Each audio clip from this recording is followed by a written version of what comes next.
And welcome to the Bright Side, friends. I am Pharmacist Ben. Thanks for joining us. 844-236-6010 is our number, as always, on the Bright Side, and we love hearing from you, as always. If you have questions, comments, success stories you'd like to share, or if you have a health challenge you or a loved one may be dealing with, we can help you. 844-236-6010 is our number on the Bright Side. We'll get your calls in our next segment. Amy Johnson will be with us at the bottom of the hour. We're going to talk about core values, how to find your core values. Amy is a health coach, I guess you could say. She talks about values and clarity and inspiration. We'll talk to Amy Johnson at the bottom of the hour. We'll get your calls in our next segment, 844-236-6010. If you want to purchase longevity products, go to brightsideben.com, pharmacistben.com, or criticalhealthnews.com. You can purchase longevity products off the website. You can also sign up to join the Brightside Ben team off the website for a one-time $30 fee. You can be in business for yourself, start a home-based business, help change the world with the power and importance of a good nutritional supplement program, as well as the longevity products. You can also call 866-735-2470, 866-735-2470 for more information. All right, 844-236-6010 is our number. Amy Johnson will be with us at the bottom of the hour, and we'll take your calls in our next segment.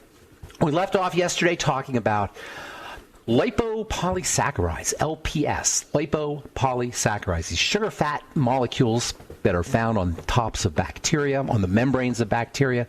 These LPSs are a very underappreciated and unacknowledged source or cause of all chronic long-term degenerative diseases.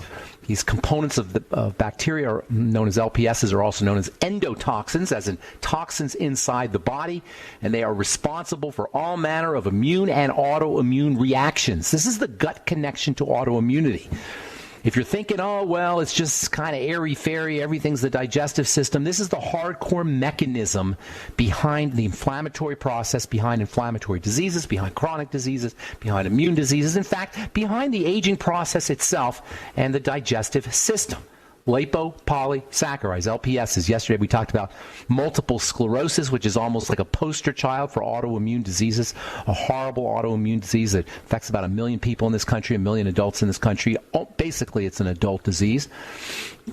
And there are new drugs that are coming out all the time. 2 new drugs just came out in the last year for treating multiple sclerosis. It's not a drug problem. It's not a medical problem. You can't really deal with multiple sclerosis. In fact, you can't really deal with any autoimmune diseases medically. Let me say that again. That's so darn important for the 80 million people who are dealing with autoimmune problems, or the people who love the people who are dealing with autoimmune problems, because you got to watch your loved ones deteriorate and decay. And for the most part, they're going to the doctor, going to the medical model, trying to be treated with pharmaceuticals, and it doesn't work because it can't work. Because autoimmune problems, because immune problems, because inflammatory problems cannot be solved medically. And this is no knock, by the way, on representatives of the medical model. They're good people. They mean well. They're trying to alleviate pain and alleviate suffering, but the model doesn't work. It doesn't work for treating inflammatory, immune, chronic degenerative diseases, and the classic case is multiple sclerosis. From the journal Neurotherapeutics, January 14, 2017.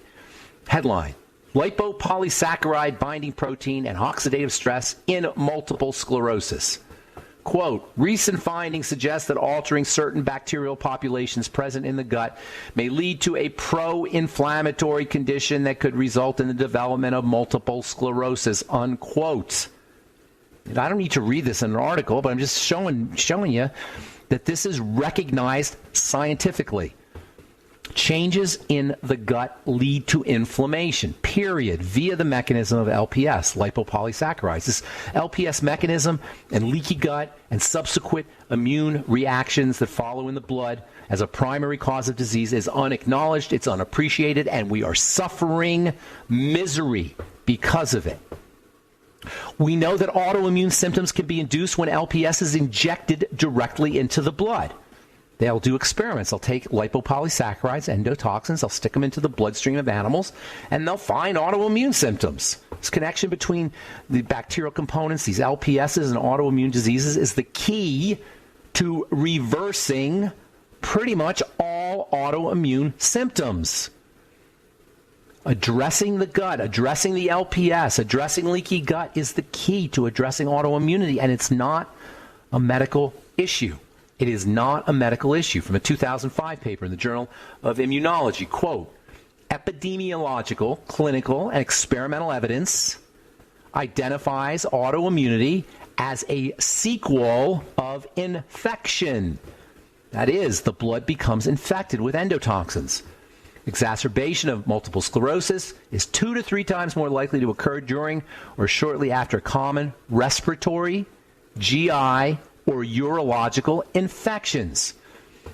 Much of the search for immunological pathways connecting infection to autoimmunity is focused on specific immune responses, antigen-specific immune responses. That means something's getting in the blood, period. It's so simple and it's so tragic simultaneously.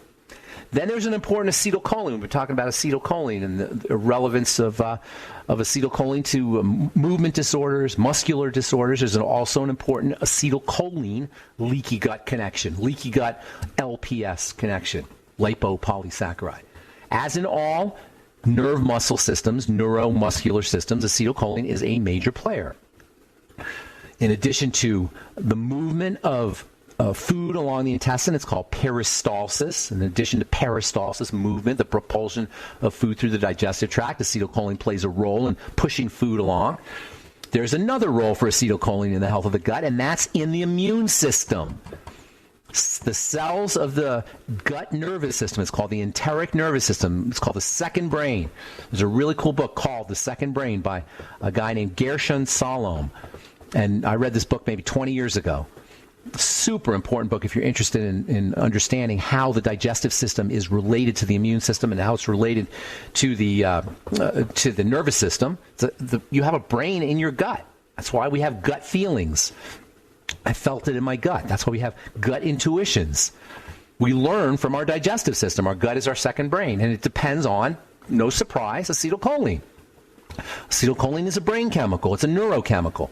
And the neurochemistry of the digestive system, the neurochemistry of the intestine, is partially dependent on functioning acetylcholine.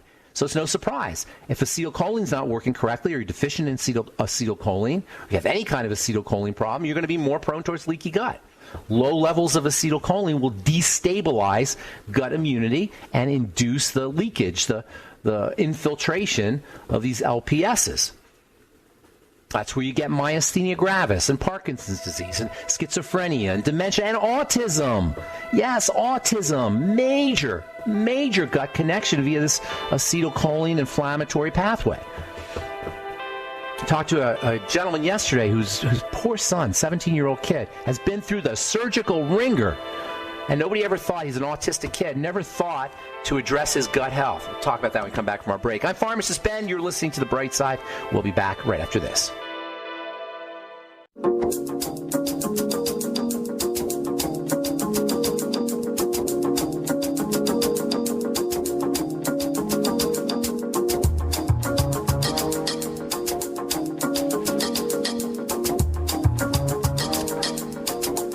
We are back on The Bright Side. I'm Pharmacist Ben. 844-236-6010 is our number. Amy Johnson will be with us at the bottom of the hour. We're going to talk about core values and clarity and inspiration and how to create a roadmap and take action to find your values. We'll talk to Amy at the bottom of the hour. Get your calls this segment if we have calls. 844-236-6010 is our number. So we're talking about the leakage of toxins into the bloodstream as a cause of all ALL, every single long-term chronic degenerative disease, at least a partial cause. And this is why working on the gut is so important. Autism is a classic example of a disease state that's the end result of LPS infiltration, lipopolysaccharide infiltration, and not just LPS infiltration into the patient, into the autistic patient, but even the mother. As she's gestating the baby, as the fetus is developing inside the womb, LPS infiltration into the bloodstream of the mother can affect the fetus and lead to autism, and possibly lead to autism. Reading from the journal PLOS One, Public Library of Science 1, 2015. Previous investigations from our group have demonstrated that prenatal exposure to LPS induces autistic-like behaviors. LPS in the mom. By the way, one of the best things a mom can do to prevent this from occurring is zinc. using zinc, I should say, using zinc supplements. Zinc is an amazing supplement. Even the medical model these days appreciates the importance of zinc for the immune system. Zinc is also important for the prevention of LPS infiltration into the gut. Zinc plays a major role in digestive health, and zinc deficiency is very common, although these days we've been hearing so much about zinc. I would venture to say it's probable that zinc deficiency is becoming less common, because when you go to the health food store these days, sometimes it's hard to find zinc. At least it was hard to find zinc when all this corona craziness started a few months ago. It was hard to find zinc. Now it's easier to find zinc. Anyway, everybody should be on 50 milligrams of zinc a day, in my humble opinion. Zinc picolinate is the best form of zinc. There's also a form of zinc called zinc monomethionine, and we're going to be talking about methionine here in a little bit. Methionine is a very, very functional amino acid, and also plays a role in the disease state, as we'll find in chronic diseases and inflammatory diseases, as we'll be talking about here in the coming days. So, for LPS, some of the disease states that can follow LPS infiltration, in addition to autism, include Alzheimer's disease, dementias of all kinds, cognitive declines, even age-associated cognitive declines can be associated with LPS infiltration. Parkinson's disease, glaucoma, also ocular problems can have an LPS component. And also, by the way, LPS infiltration into the blood will make you more sensitive to yeast and heavy metals and other toxins, which is why it's not enough just to try to eliminate yeast and heavy metals on their own, although it's probably a good idea to do what you can do, but it might not be enough. If you have LPS in the bloodstream following a leaky gut, it's going to be much more difficult to improve your health challenges that are associated with toxicity, yeast and heavy metal toxicity in particular. The first point on the triangle of disease is the intestine, the gut, the digestive tract. There's a skin condition called lichen planus, really miserable skin condition where we have these itchy plaques on the skin and rashes on the skin. The medical model has no idea what to do with lichen planus. They give you steroids, they give you immune suppressants, they give you prednisone, which don't really work. And of course, you take your prednisone and you're going to be dealing with toxicity and side effects, and the problem is still there. As it turns out, guess what? There's an important LPS connection to these bizarre rashes. In fact, it's not just lichen planus. All weird rashes on the skin should be backtracked to the digestive system and to LPS infiltration, lipopolysaccharide / endotoxin infiltration. And I hope you can see why taking care of digestive health is so important for addressing any health challenge, even reversing it, and then preventing it. There's nothing the medical model can do to reverse a condition, but taking care of the gut, taking care of the intestine, there's so much we can do. Even something as simple as fasting. And by the way, it's not well known, but we should be really focusing on the right kinds of fats when it comes to the intestine, because inflammatory fats, the kind of fats that you get in fried foods, trans fats, fake butter, which is horrible. I can't believe how many people I hear who are representatives of the medical model that I hear suggesting to patients not to eat butter. And I'm preaching to the choir here, I know, but most people, I would guess a lot of people, if not most people, believe that fake butter is better than regular butter. Fake butter, trans fats, fried fats, these can all wreak havoc on intestinal health. On the other hand, the right kinds of fats can support gut health, and by the right kinds of fats, I'm not just talking about omega fats, essential fatty acids, but also phospholipids, which we've talked about in the past. Phospholipids are super important for healing. I use phospholipids in my skincare products. Lecithin is the classic example of a phospholipid. Lecithin is made up of a bunch of phospholipids. It's a complex of phospholipids. Phospholipids, as the name implies, is phosphorus, highly electrical, plus lipid. These phospholipids form membranes. They're important for the processing of fatty foods, and they help strengthen and heal tissue. And they're anti-inflammatory. Eggs and liver, probably your two best sources of phospholipids. There's also plant sources if you're a vegetarian or vegan. There's also plant sources of phospholipids. Soy. Soy is probably one of the major places where we find phospholipids. You'll see soy lecithin in all kinds of foods. Wheat, green leafy vegetables will get you phospholipids. Cruciferous vegetables will get you phospholipids. There's choline, by the way, in all of these. Choline goes to make phospholipids. This is why supplementing with choline is so important. One of the reasons, anyway, why supplementing with choline is so important, because phospholipids play a major role in brain health, in neural health, and the health of the nervous system. Anybody who's dealing with a neural problem, including multiple sclerosis, it would be wise to be supplementing with choline and eating choline-containing foods and eating phospholipids. Choline is a they call it vitamin. It used to be called vitamin B4. It's usually grouped with the B vitamin, said to be vitamin-like. It's not really a vitamin. It's vitamin-like. And it goes to make phospholipids, and it's also on its own. It helps form membranes and cells and organelles, those little tiny organs, little tiny structures that are inside of a cell. Can you imagine this? There's hundreds of thousands sometimes, maybe even millions sometimes, of these little structures inside of a cell. Choline also is very important for fat malabsorption issues. If you get fat malabsorption supplements, and I suggest for people who have fat malabsorption issues, you get a fat malabsorption supplement. You can buy fat malabsorption formulas at the health food store. Most of them are going to have choline in there. If you're dealing with non-alcoholic fatty liver disease, and millions of Americans, some 100 million Americans, have NAFLD, non-alcoholic fatty liver disease, that's a really good reason to supplement with choline and make sure you're taking phospholipid. In fact, choline deficiencies can actually be a predisposing factor for fatty liver. So making sure you're eating your choline-containing foods and getting choline is extra important for liver health, especially if you're a wine drinker or an alcohol drinker, if you're drinking on a daily basis and you're concerned about NAFLD. All right, I'm Pharmacist Ben. Amy Johnson coming up in our next segment. You're listening to The Bright Side. We'll be back right after this.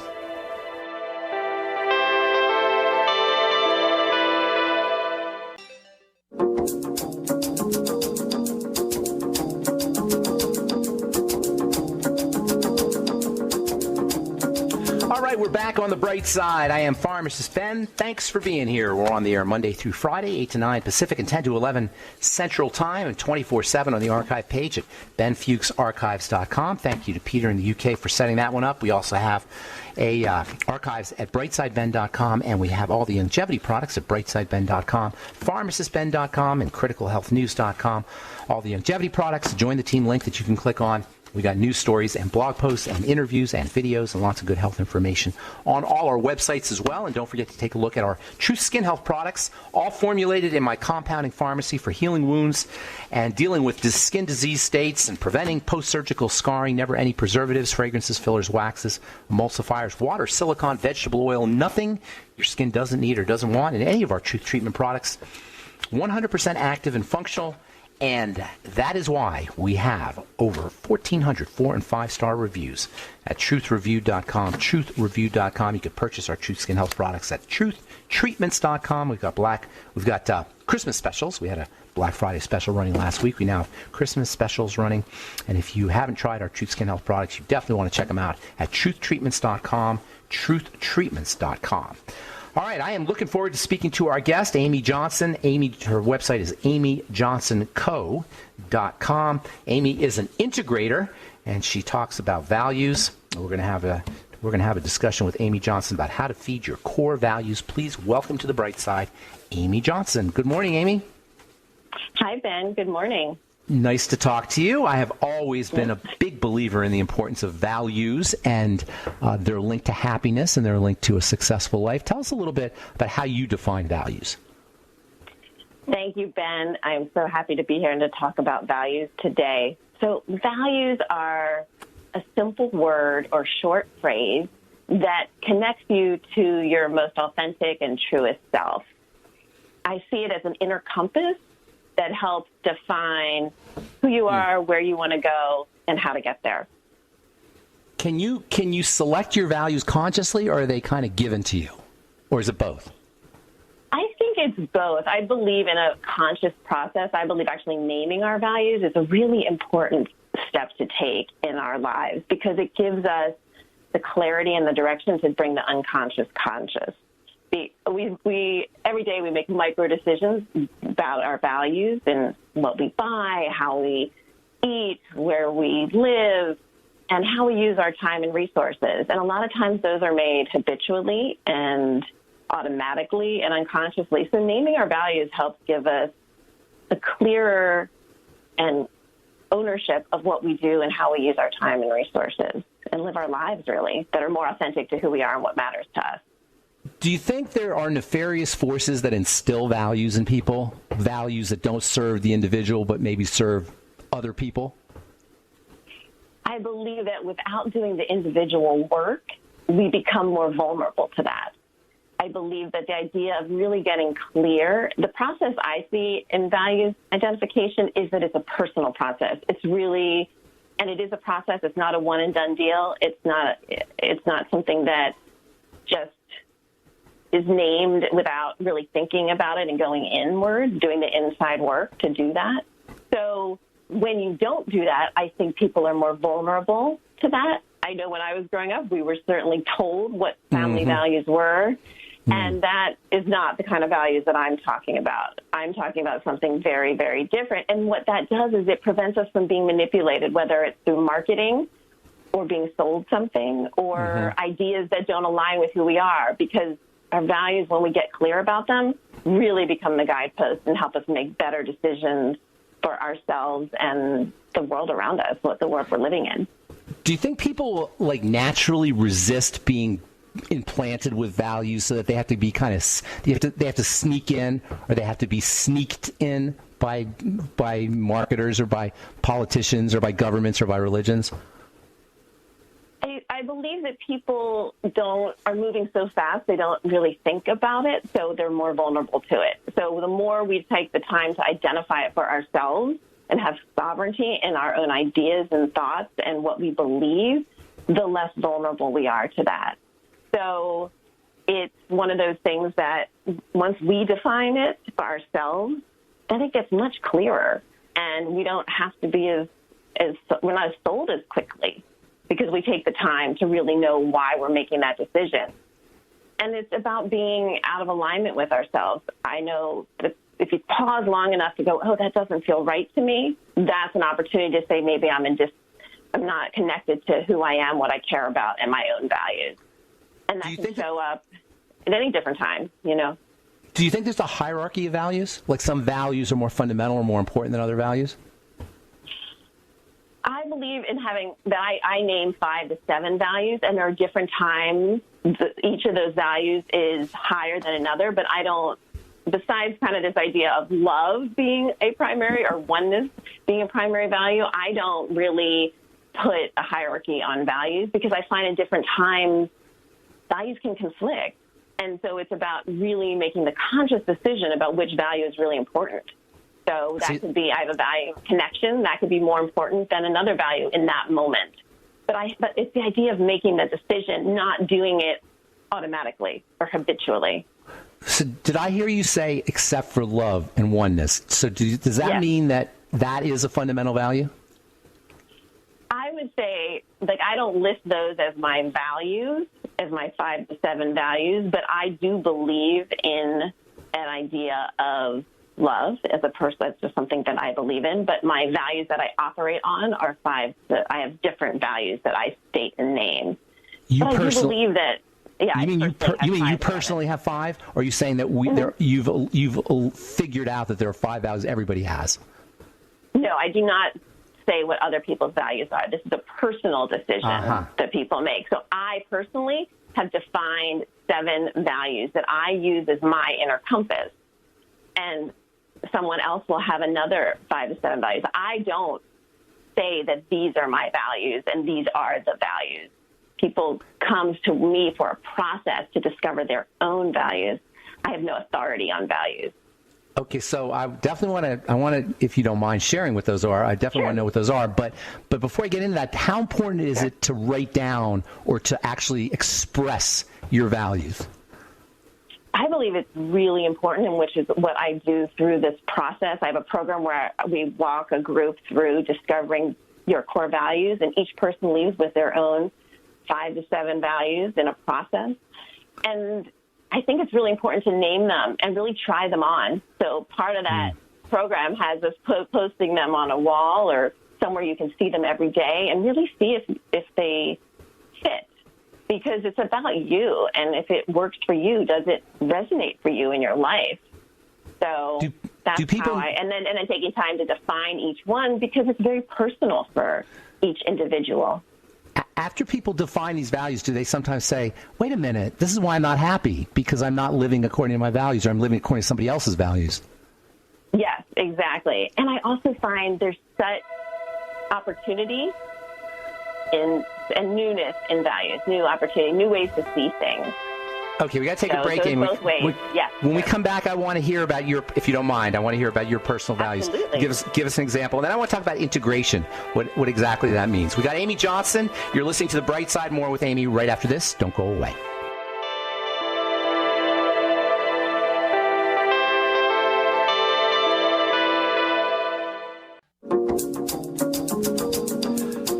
We are back on The Bright Side. I'm Pharmacist Ben. We're talking to Amy Johnson. Her website is amyjohnsonco.com. Before we get into your personal values, Amy, which I'm curious about here, what exactly, tell us about micro decisions. So micro decisions are a way to actually begin integrating your values. That's an action step to take after naming your values. It's all about putting the rubber to the road and actually living your values.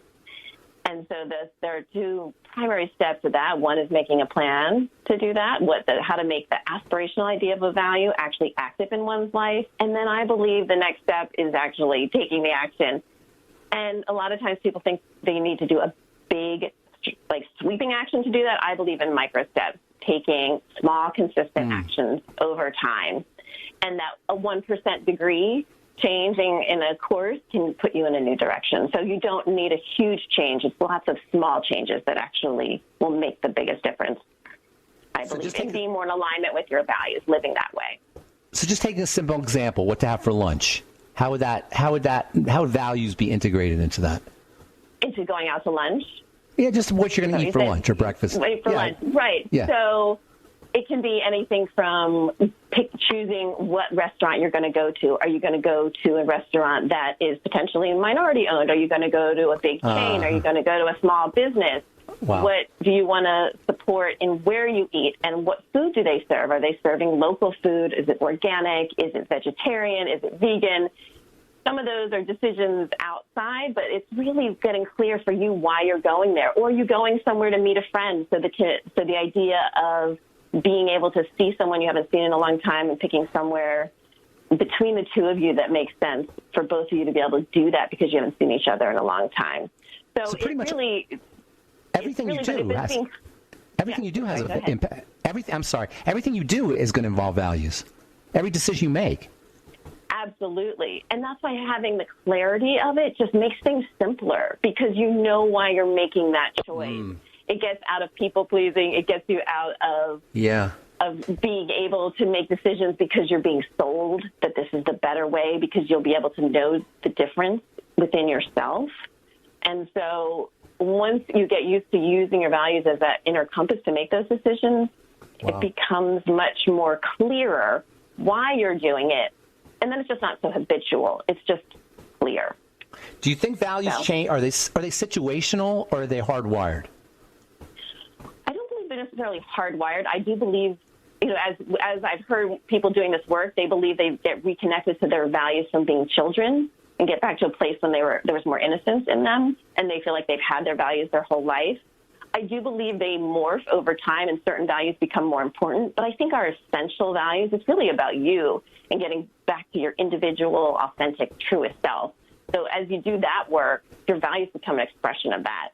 And naming them just gives you another tool to be more you out in the world, which is just such a gift, because then we just feel more satisfied and on purpose by doing that. Do you recommend as well?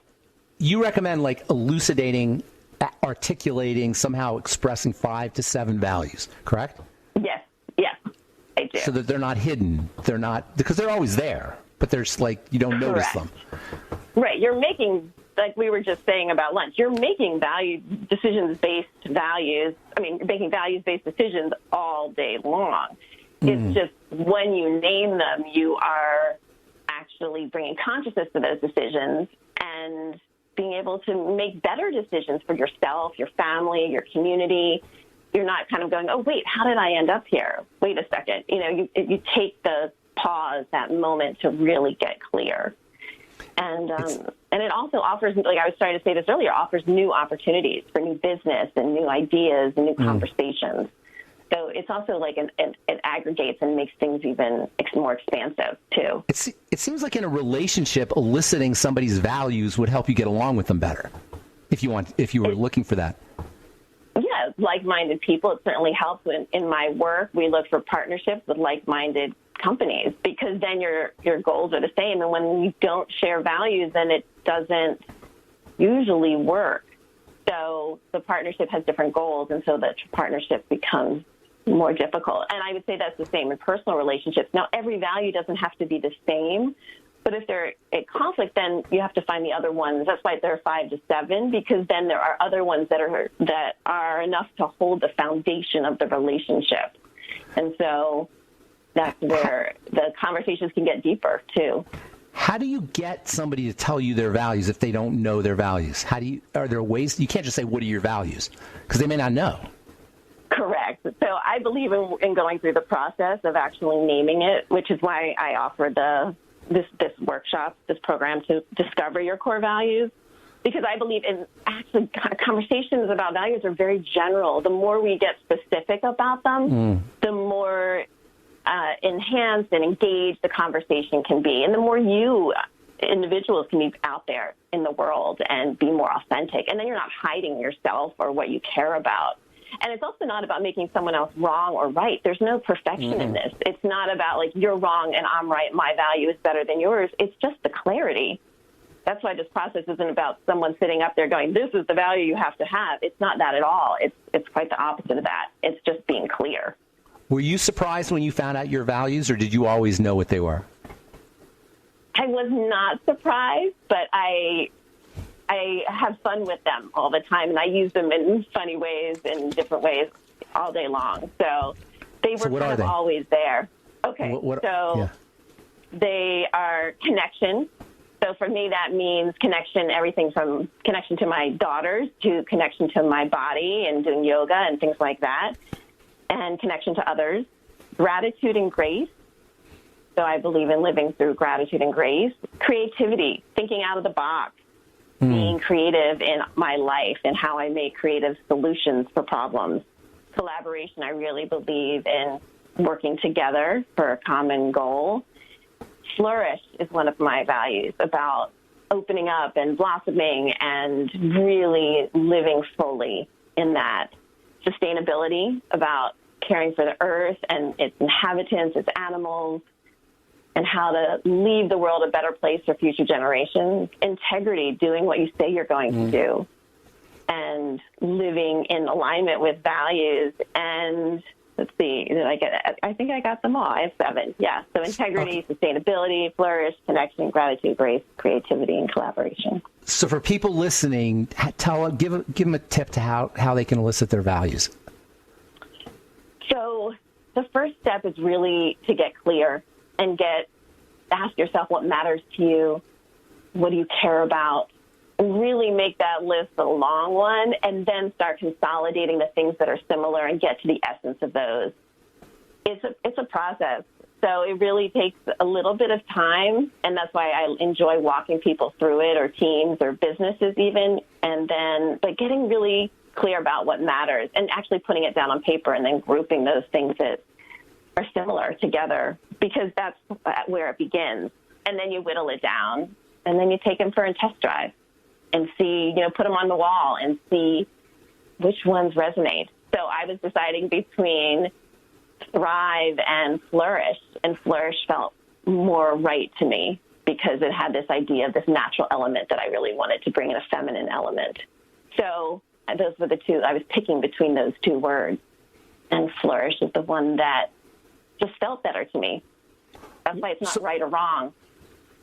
So what do you do in a workshop?